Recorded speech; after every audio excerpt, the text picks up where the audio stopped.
Welcome back to the show, folks. This is the Upper Tier Podcast. I am Niall, your host. Thought I'd jump on kind of with a heavy heart this morning to bring you a short little show about a man who we got word yesterday passed away at 81 years of age. A man who I spent most of my childhood absolutely hating, but over time grew to love as I matured and got older in this world of professional wrestling that we follow. But yesterday we received the sad news of the passing of the Iron Sheik, an absolute legend in the business. A man that I met a couple of times, ran me over once or twice in WrestleCons on his motorised scooter. It was always fun following him around the WrestleCons and getting to meet him and all. The man who was the bastion of kayfabe, as you would call it, brought it with him all through his life, especially in public. Continued to hate the guys who he feuded with over the years and all, but of course behind the scenes it was all very different.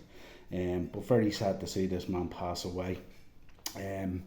He was absolutely way ahead of his time in the business. If you remember the curled up boots and all, and that character that he portrayed and all, was absolutely sensational. You look back on it and you think, Madison Square Garden with Hulk Hogan, and he has him in the camel clutch, those pictures in that match that's so synonymous with pro wrestling now.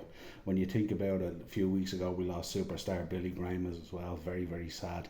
And he was a man who kind of influenced Hogan, with the clothing and the tie-dye and the muscles and all that kind of stuff. It was said that I spoke to Keith Elliott Greenberg the other night. Hope you enjoyed the interview, it's on the channel there. And we spoke about how superstar would have been Hulkamania before Hulkamania was Hulkamania. But when you think about the Iron Sheik, he was a real villain, wasn't he? He was a real bad guy in all aspects of it and stuff like that. And that match with Hogan really was the fire that lit Hulkamania and sent it in this trajectory. Unbelievable at times, and when you look back on the Iron Sheik and stuff like that, and of course you have to discuss the backdrop. A lot of people wouldn't know this, especially you younger fans. I've spent over 4 decades now following pro wrestling.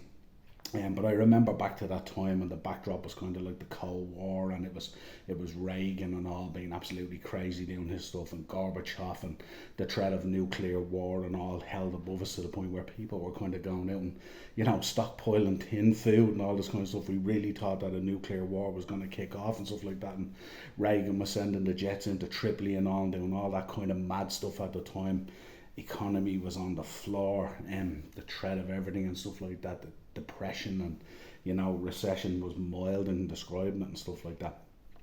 So then you had this guy coming out from Tehran, Iran, and he grabbed the mic off Finkel and stuff like that, and he'd announce himself and all that, and he kind of, I wouldn't say passed the torch, but he lit that fire and sent Hulkamania into the stratosphere. Really, you had Hulk Hogan, who was the red, white, and blue. Basically, he stood for good. He stood for the free world and all this kind of stuff.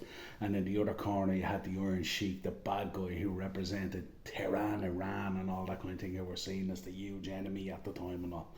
And then of course he teamed up with Nikolai Volkov and all, and started out of course with classy Freddie Blassie as well, unbelievable manager. What a combination of those three. Then he sort of, when he was whittling down, he sold off his stable to other managers and all, and of course they were taken over by Slick, the Doctor of Style. Got to meet him as well, great guy. And it was just crazy. You see them going in there, and they would sing the Russian national anthem. The crowds were going crazy, Sheik would grab the mic off the announcer and he'd go, Iran number one, Russia number one, all this, and he'd be doing the spitting thing on the USA and all. The crowds would be going absolutely ballistic, to the point where they were having to sneak these guys out of buildings because they thought the fans were going to kill them. We talk about kind of that heat that Jericho gets at times in buildings when he came out of those buildings in Canada and stuff, and fans are spitting on him, fans are slapping him, and he's slapping fans and all that kind of stuff. Real legit kind of heat. These guys had real legit kind of heat. The hatred was huge at the time, that good versus evil narrative that runs through pro wrestling, but at such a different level. Of course, of his many accolades, he was WWE champion. Of course, he went through all the territories and stuff like that, won gold wherever he was. Lutez Hall of Fame 2016, NWA Hall of Fame 2008, and WWE Hall of Fame 2005, you know. And again, always those signature curl boots on the ring attire and stuff like that. The minute he came out, just the boos were off the Richter and stuff like that. He was, of course, WWE champion, of course, as we said, WWF champion, I should say. Passing that belt to Hogan at the time was a huge milestone in wrestling, and it really was.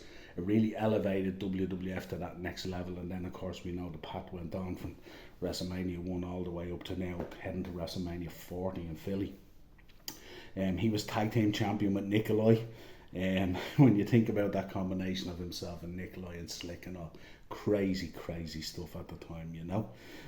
Grabbing the mic off people. His appearances with Cyndi Lauper and all on that Goonies Are Good Enough and all that kind of stuff at that time where pro wrestling was kind of beginning its pathway to sports entertainment, if you like, you know.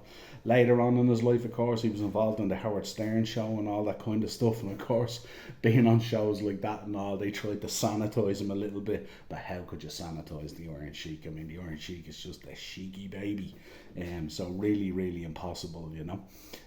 But yeah, I just had to jump on a few words. He'll be sadly missed. As I said, a man who I hated all through my childhood, but grew to love as I matured through this journey of wrestling that I'm on and stuff like that. Again, just a short show marking the passing of a legend. I will be on tonight at 7:30 on Dynamo's Dozen. Myself and Ian are going to jump on. We're going to do a show looking at the career of the Iron Sheik, of course. We always recognise these legends when they leave us. And Ian also has lost someone close to him as well, a personal friend. We won't give that away as well, and we're gonna talk about that as well on the show as well, who sadly passed away in recent weeks as well. So join us tonight 7:30 on Dynamo's Dozen, where we look back at the career of one of the legends of the business, and probably you arguably could say one of the greatest heels, the Iron Sheik. As always, folks, subscribe to the channel, hit the bell notification, and of course a like on the video, so important to us. Also check out Spotify. You have all the audio versions of our shows going up there now, so if you're on your transit or whatever it is, or your commute and you want to listen to just audio versions of the show, they're all up there for you as well. But we look forward to seeing you in the chat tonight as we take a look back at this great legend of pro wrestling. Cheers.